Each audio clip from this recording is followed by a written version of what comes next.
Hello दोस्तों, आज की इस वीडियो में हम लोग क्लास 9th के प्रश्नावली 1.3 के छठा प्रश्न सीखने वाले हैं। तो देखिए दोस्तों, P बटा Q कोष्टक में Q does not equal to 0 के रूप की परिमेय संख्याओं के अनेक उदाहरण लीजिए। बहुत सारा उदाहरण लेने के लिए बोल रहा है, जहाँ P और Q पूर्णांक है जिनका एक के अतिरिक्त अन्य कोई उभयनिष्ठ गुणनखंड नहीं है और जिनका शांत दशमलव निरूपण प्रसार है।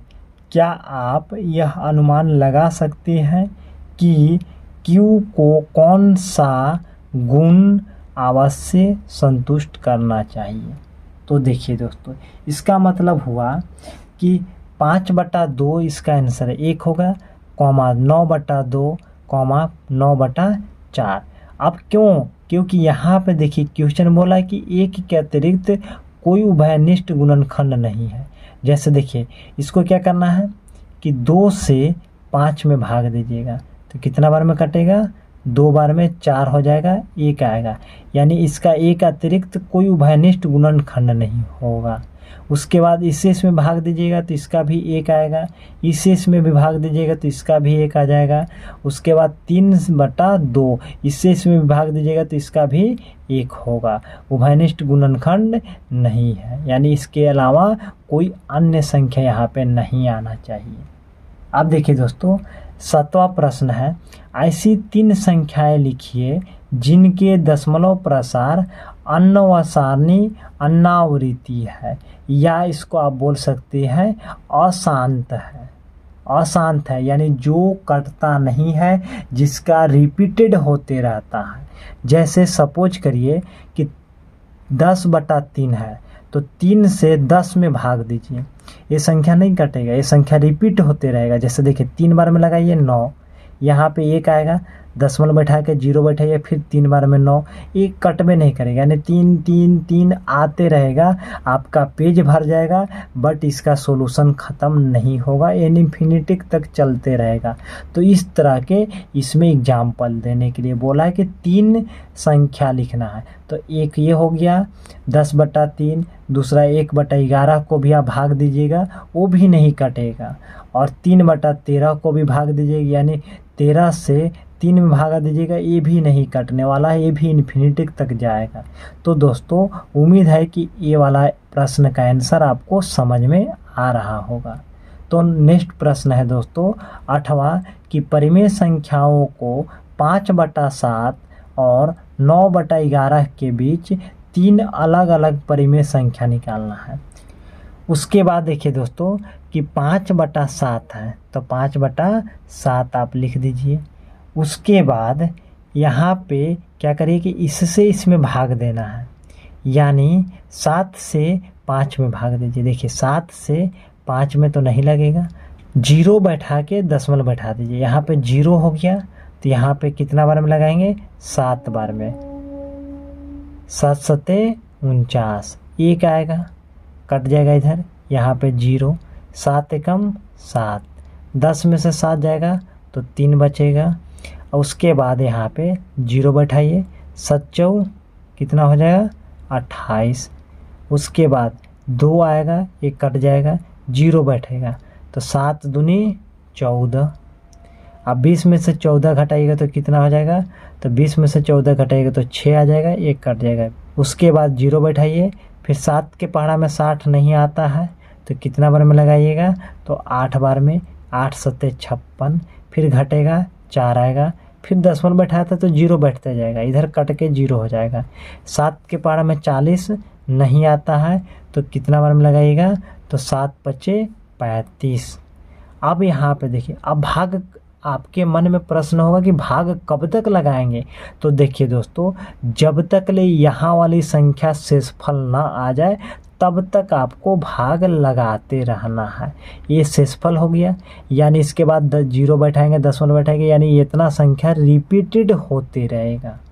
अब देखिए 9/11, तो यहाँ पर भी 9/11, तो क्या करना है कि 11 से 9 में भाग देना है।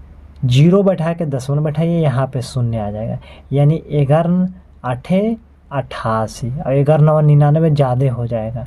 तो 90 में से 88 घटाइएगा तो 2 आएगा, उसके बाद 0 बैठेगा, 11 है कम 11।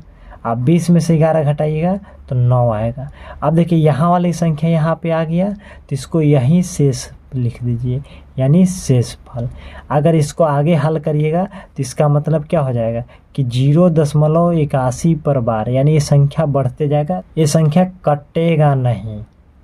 तो दोस्तों यहाँ तक उम्मीद है कि आपको समझ में आ रहा होगा। अब क्या करना है कि इसके बीच 3 अलग अलग परिमेय संख्या लिखना है। किसके बीच? इसके और इसके बीच लिखना है। तो यहाँ पे देखिए दोस्तों, यहाँ पे क्या आया था कि 0.714285 और 0.81 के बीच 3 परिमेय संख्या निम्नलिखित है। निम्नलिखित है। अब देखिए इसके बीच निम्नलिखित संख्या कैसे हैं? तो देखिए यहाँ पे 0.71 है और यहाँ पे 81 है। तो 71 से 81 के बीच में 10 का अंतराल है, यानी इसके बीच 10 गो परिमेय संख्या है, लेकिन आपको 3 गो लिखने के लिए बोल रहा है। तो यहाँ पे देखिए 0.72 0, फिर 72 00, इस तरह से संख्या बढ़ते जाएगा। उसके बाद 0.73 0, 73 00, 73 000, इस तरह से संख्या बढ़ाते जाइए। या 0.74 0, 74 00, 74 00, इस तरह से संख्या आप बढ़ा सकते हैं। या 0.77 भी ले सकते हैं, 77 0, 77 00, इस तरह से संख्या आप बढ़ा सकते हैं। लेकिन कोई 3 परिमेय संख्या, तो 1 2 3, तो 3 को लिख दीजिए, ये हो जाएगा इसका आंसर। उसी प्रकार नेक्स्ट प्रश्न है दोस्तों, 9वां क्वेश्चन है, बताइए कि निम्नलिखित संख्याओं में कौन कौन संख्या परिमेय है और कौन अपरिमेय है। तो देखिए दोस्तों, परिमेय संख्या किसको कहेंगे? जिसे P/Q के रूप में लिखा जा सकता है, या पूर्ण रूप से वर्गमूल होता है, जिसका पूरा वर्गमूल निकलता है, उसे परिमेय संख्या कहेंगे। जैसे देखिए √23 है, क्या √23 को P/Q के रूप में लिख सकते हैं? तो नहीं लिख सकते हैं। या फिर √23 का वर्गमूल पूरा नहीं होता है, तो ये क्या हो जाएगा? अपरिमेय संख्या हो जाएगा। दूसरा प्रश्न है कि √225, देखिए दोस्तों 225 का वर्गमूल हम लोग निकालेंगे तो इसका कितना आ जाएगा? 15 आ जाएगा। तो इसका वर्गमूल पूर्ण रूप से है, दशमलव में नहीं है, तो ये क्या हो जाएगा? परिमेय संख्या हो जाएगा। इसके बाद 0. यहाँ पे 37 96 है, तो इसको क्या लिख सकते हैं? P/Q के रूप में। तो जी हाँ, इसको बिल्कुल लिख सकते हैं। तो ये क्या हो जाएगा? परिमेय संख्या हो जाएगा। अब यहाँ पे देखिए 7.478478 है। तो देखिए दोस्तों, ये कहाँ तक संख्या को लिखने के लिए बोला? इसमें कोई लिमिट नहीं है, तो ऐसी संख्याएं अपरिमेय संख्याएं कहलाती है। जैसे 5वां प्रश्न देखिए, 1.1010 फिर 000, यानी इस वाले पैटर्न पर यहाँ देखिए संख्या बढ़ रहा है, फिर 4 0 हो जाएगा, उसके बाद 1 पर 5 0, इस तरह संख्या अनगिनत बढ़ेगा। तो ऐसी संख्याएं अपरिमेय संख्याएं कहलाती है। तो दोस्तों, उम्मीद है कि 1.3 के सारा प्रश्न आपको समझ में आया होगा। इसके बाद यहाँ पे 1.3 द एंड होता है, और इससे आगे वाला वीडियो में 1.4 का वहाँ पे सॉल्यूशन आप लोगों को अगले वीडियो में मिलने वाला है।